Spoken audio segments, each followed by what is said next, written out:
Hello, all.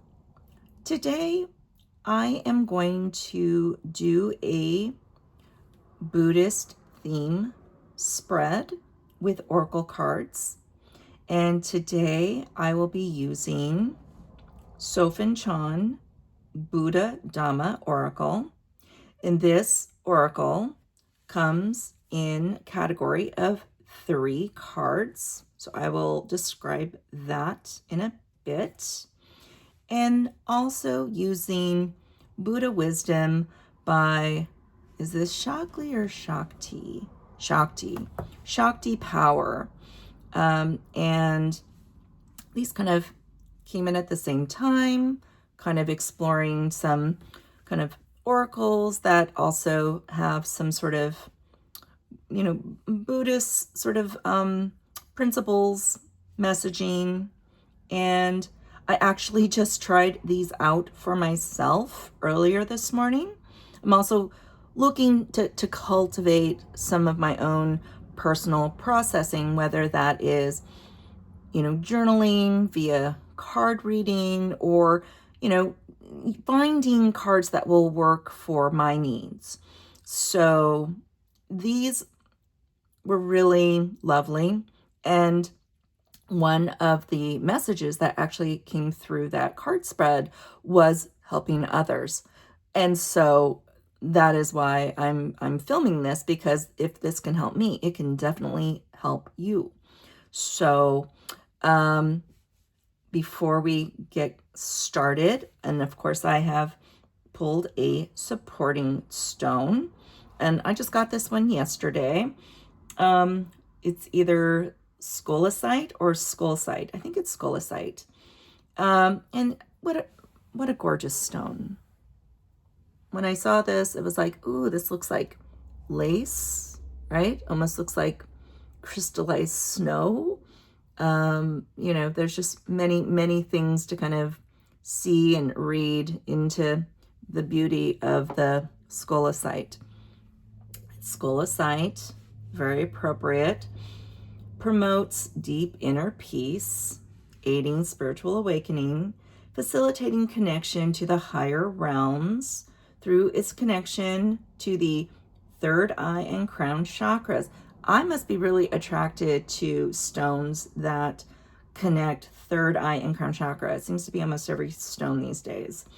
It enhances lucid dreaming, supports auric cleansing.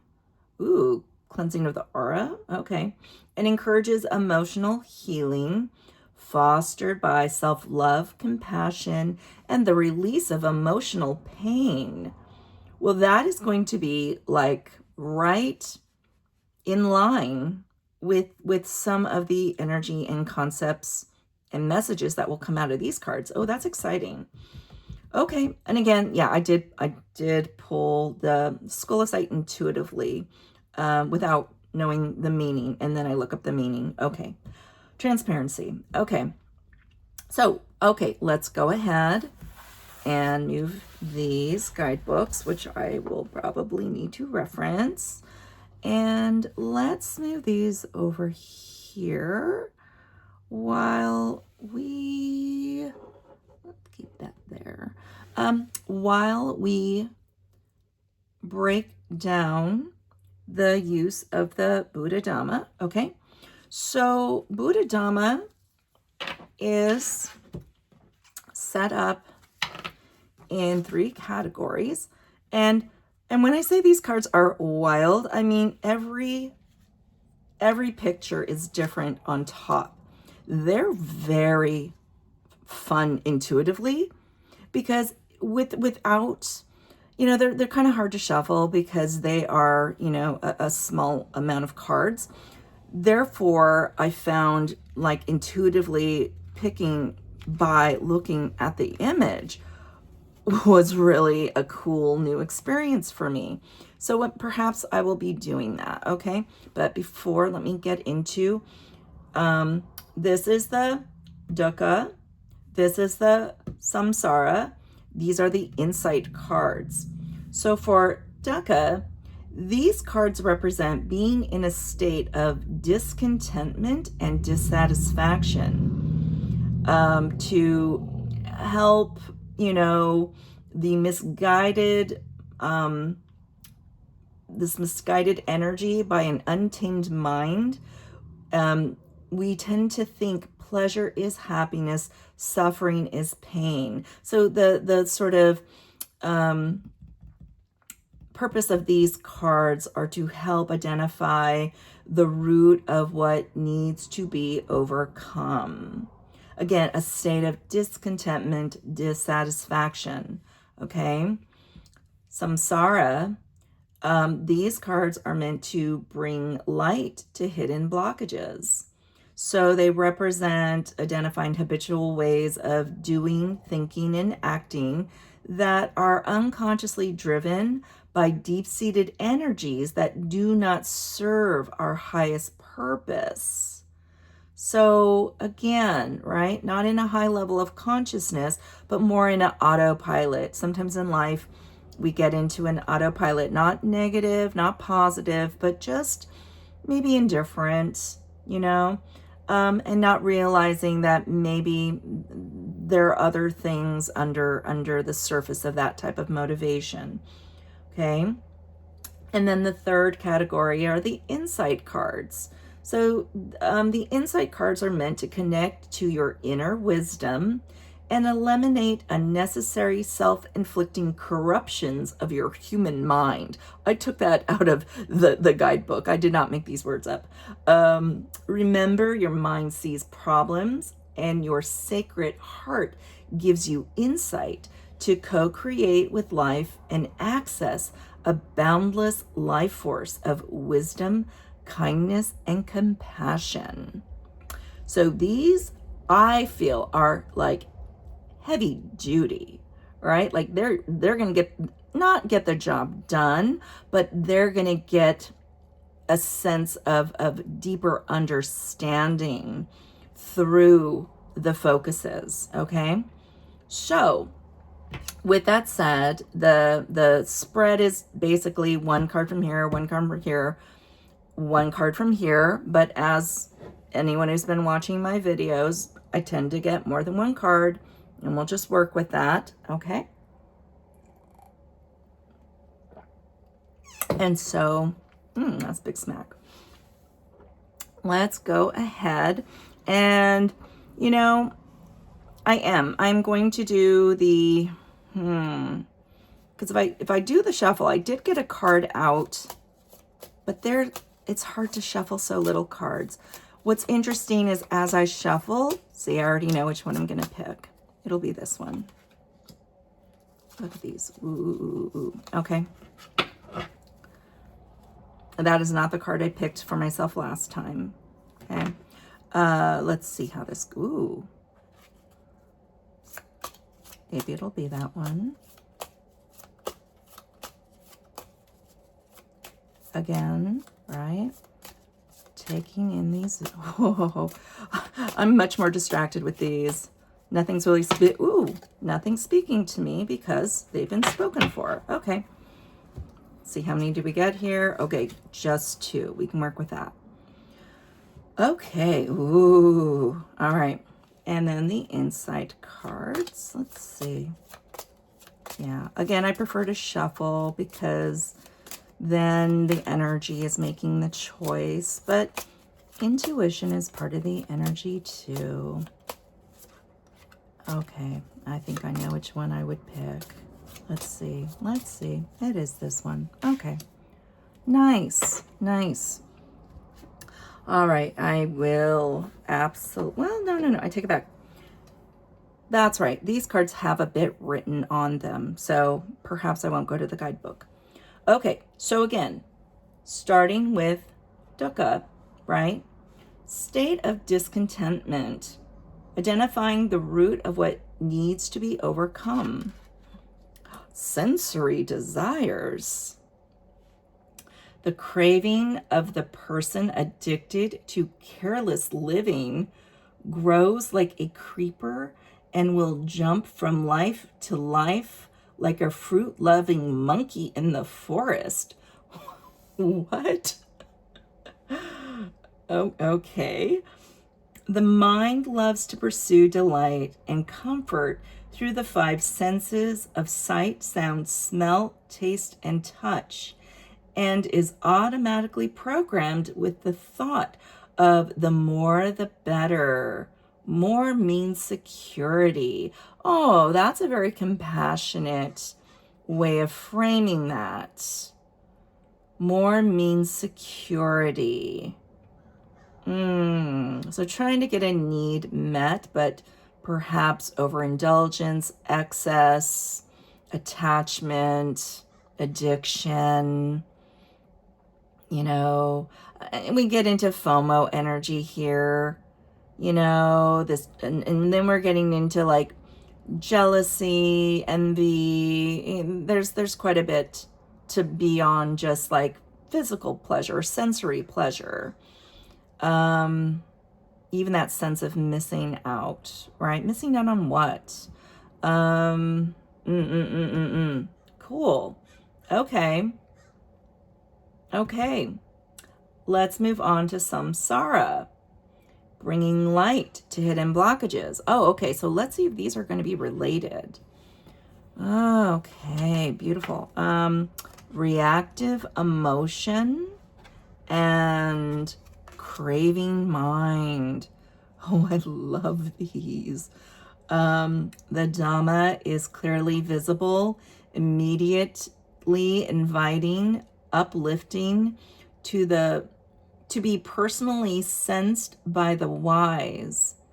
I need to reread that. The Dhamma is clearly visible, immediate, inviting, uplifting, to be personally sensed by the wise. Do not define yourself as reactive emotions. Otherwise, you will be hijacked by habitual emotional reactions. So that's really catered into their, like these cards represent habitual ways of doing, thinking, and acting unconsciously. This is also talking about the senses. So, they're talking to each other. Cool. Craving mind.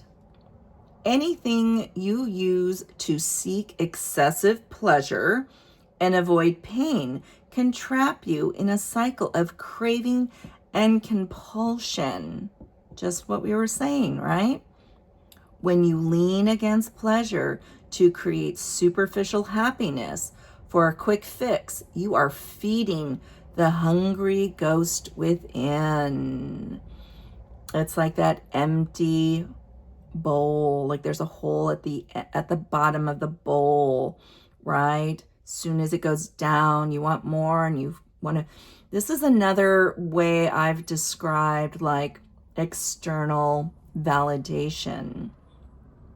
So because you're not generating your own internal validation, it's always depleting. It's not sustaining. You always have to refill your bowl, but it comes at a cost, right? Because external validation can be positive or negative. So if you are not able to generate your own positive, self-validation, then you'll just take what you can because of the craving, right? Ooh. And then because that negative self-validation may come into the bowl, then you want to escape that this discomfort, right? You want to escape that that negative feeling. So perhaps you distract yourself with things that pleasure the senses. And then we get into, again, reactive emotion, right? Defensiveness, being ungrounded, being, in this energy of almost also being mindful that you are not generating or attaching to belief systems or narratives that justify reactive emotion.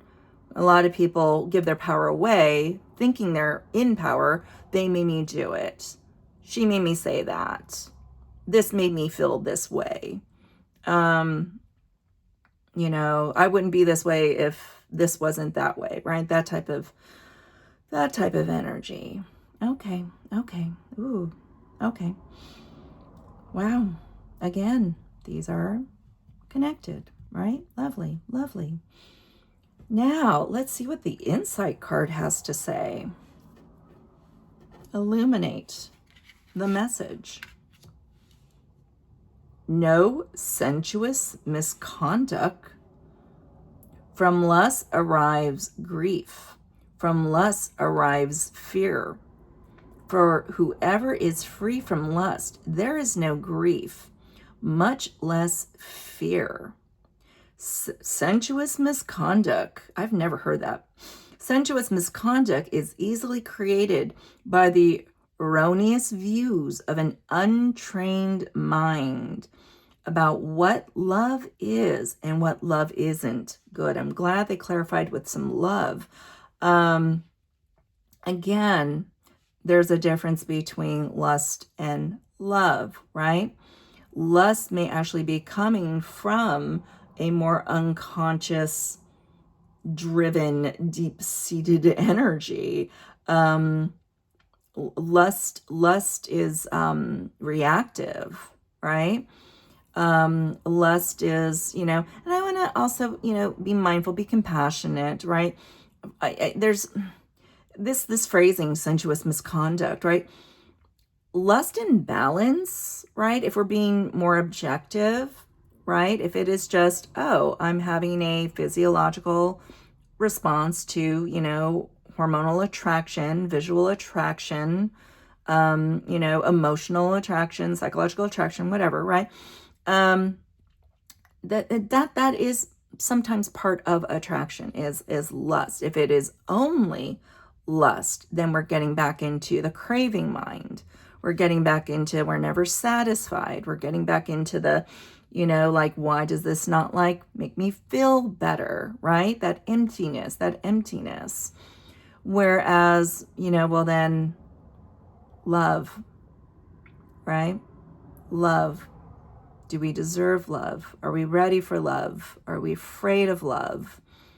Has love hurt us before? Right? Are we trying to distract ourselves from not feeling loved? Yeah. Yeah, I mean, I did not get these cards last time, and this was not the message. So again, really fascinating how they seem very connected. I appreciate that for today, whoever may need to hear this, right? So now I am going to see what comes out of Buddha wisdom. And we will use these as sort of complements, right? See how these messages either reinforce or support or add to this current message. Okay? All right. And let's see. Oh, you want to pop out? Okay. Nice. Oh,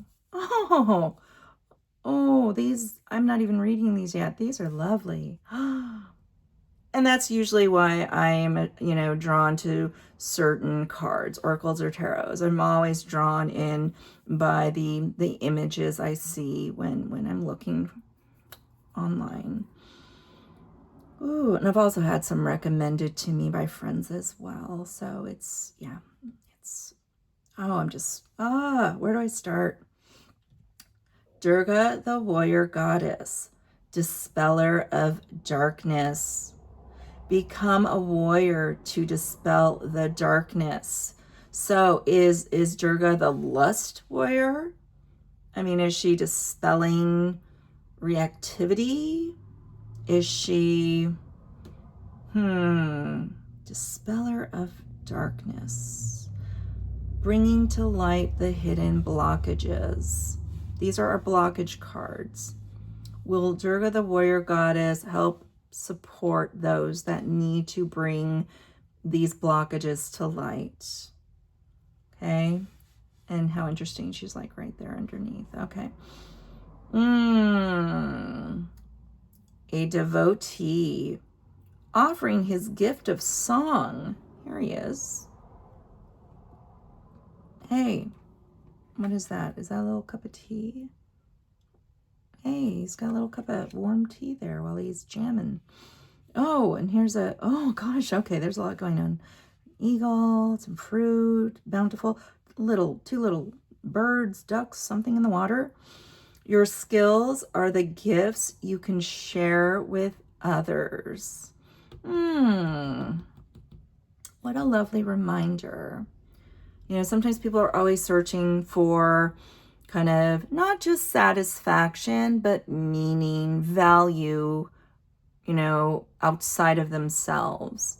And again, it's about bringing it within, reminding yourself your skills are the gifts you can share with others. Skills. Well, what are skills, right? So it doesn't have to be like a tangible skill, right? You just might be someone who is a good listener, right?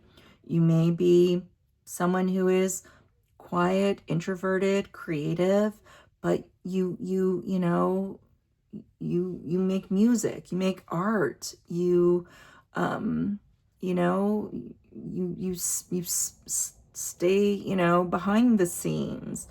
You may, you know, support others, your family members. There's, you know, skills. Yeah, there's more than just skills. Your abilities are the gifts, right? Your insights, right? Your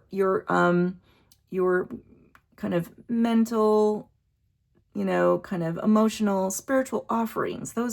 Those are in that same sort of category, right? Because sometimes people can get really hard on themselves, especially in Western culture. Like, what are my skills? What am I good at?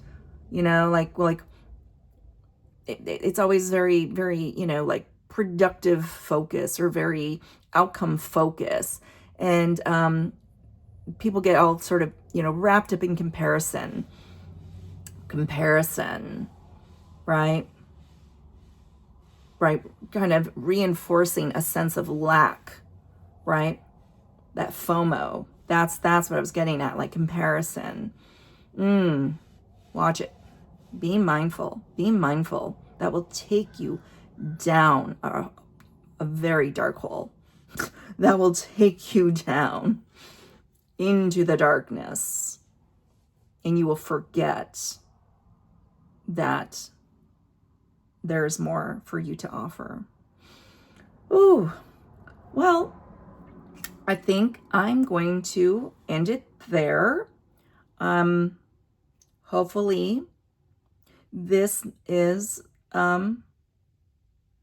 something to help soothe the soul, right? Clear the mind, reframe the frustration, dissipate the dissatisfaction, you know, bring in more discernment with what is and what is not within your control, giving power away to what is out of your control is a waste of power, and it will deplete you, and it will send you down a very dark path.